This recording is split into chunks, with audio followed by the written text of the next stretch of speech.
Utter flop అయిన సినిమాకి మళ్ళా సీక్వెల్ ఉంటుందా తమ్ముళ్ళు? అందుకే ఆ సినిమా అయిపోయింది, 40 రోజులే ఉంది. వైసీపీ రౌడీలకి రియల్ సినిమా 40 రోజుల తర్వాత చూపిస్తామని ఈ సభ ద్వారా హెచ్చరిస్తున్నా. జనసేన తెలుగుదేశం పొత్తు సూపర్ హిట్, అవునా కాదా? సూపర్ హిట్ అయితే గట్టిగా చప్పట్లు కూడా చెప్పండి. నీ కుట్రలు, నీ కుతంత్రాలు అట్టర్ ఫ్లాప్, విధ్వంసానికి ఫుల్ స్టాప్. అందుకే TDP Janasena winning team, YSR Congress party cheating team, అవునా కాదా?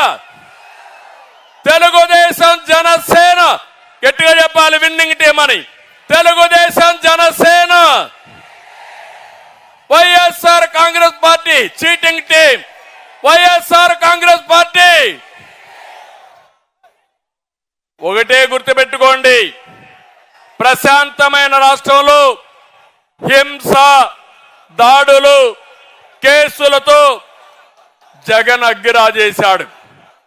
అంతటా అశాంతి, ప్రతి ఒక్కరిలో కోపం, ఆవేశం ఉన్నాయి. ఇప్పుడు అదే అగ్గితో మా తమ్ముళ్ళందరూ తెలుగుదేశం జనసేన తమ్ముళ్ళు వైఎస్ఆర్ కాంగ్రెస్ పార్టీని తగలబెట్టడానికి సిద్ధంగా ఉన్నారు. దీనికి వాయువు కూడా తోడైంది. ఎవరు తమ్ముళ్ళు ఆ వాయువు? ఎవరా వాయువు? పవన్ కళ్యాణ్ గారు.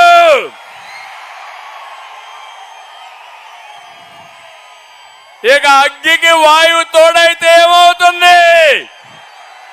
వైఎస్ఆర్ కాంగ్రెస్ పార్టీ బుగ్గైపోతుంది. అవునా కాదా అని మిమ్మల్ని అడుగుతున్నా. అందుకే ఈరోజు మీ అందరికీ ఒకటే విజ్ఞప్తి చేస్తున్నా. మేమిద్దరం కలయిక ఈ రాష్ట్ర భవిష్యత్తు కోసం చేసిన కలయిక. ఈరోజు 99 సీట్లు అనౌన్స్ చేశాం, మిగిలిన సీట్లు కూడా అనౌన్స్ చేస్తాం. ఈ రెండు కూడా మీ ఆశీర్వాదాల కోసం మొదటి మీటింగు ఈ తాడేపల్లిగూడెంలో పెట్టాం.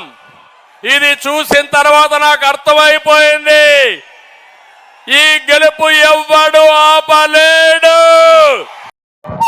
రవీంద్ర నాకు వచ్చి చెప్పినాడు, నేను ఇక్కడికి వచ్చినప్పుడు, అమ్మ అందరికీ చెప్పండి, మనకు ఆపోజిట్ గా ఉండే వాళ్ళు చెప్తాడు, జగన్ తో పులివెందులకు ఎక్కువ రావడం లేదని అని అన్నారు. నేను ఆయన చెప్తే నేను మనసులో అనుకున్నా, పులివెందులకు కాదు జగన్ సార్ ఇంటికి కూడా ఎక్కువ రావడంలా. ఎందుకు? ప్రజల మధ్యలో ఉన్నారు కాబట్టి. పులివెందులకే కాదు మా ఇంటికి కూడా రావడంలో ఎక్కువ జగన్. ఎందుకంటే ప్రజల మధ్యలోనే ఉన్నాడు. 14 నెలలు పాదయాత్ర చేస్తున్నాడు. 14 నెలలు పాదయాత్ర చేస్తున్నారు జగనన్న, ఇంటికి రాకుండా. ఒక మనిషికి సాధ్యమయ్యేది కాదు. గత 9.5 సంవత్సరాలుగా ఈ కష్టం లేదనకుండా కష్టం చేసినారు. 16 నెలలు జైల్లో పెట్టినారు. 14 నెలలు పాదయాత్ర చేసినారు. ఓదార్పు యాత్ర వారాలు నెలలు తరబడి చేసినారు జగనన్న. 9.5 సంవత్సరాలుగా అంత కష్టపెట్టినారు. జగనన్న కూడా ప్రజల కోసం అంతే కష్టపడినాడు. ఎక్కడే కానీ రాజీ పడలేదు. ఎక్కడే కానీ ఎంతో భయపెట్టడానికి ప్రయత్నం చేస్తున్నారు. నీకు అది చేస్తాం, నిన్ను మంత్రి సోనియా గాంధీ చెప్పినారు, నిన్ను మంత్రి చేస్తాం, ముఖ్యమంత్రిని చేస్తాం, ఇవన్నీ వద్దనుకున్నారు జగనన్న. ప్రజలే కావాలి, నేను ఇచ్చిన మాట కావాలని మాట కోసం ఎన్ని కష్టాలు పడినాడు. మనమంతా మన ఊళ్ళో మన ఊరు మనిషి జగనన్న. మనమంతా జగనన్నకు నిలబడి తాను గుర్తుకు ఓటేసి అన్నవాళ్ళు చెప్తున్నారు, మనం వేసే ప్రతి ఓటు రాష్ట్రానికి మనం చేసే మేలు.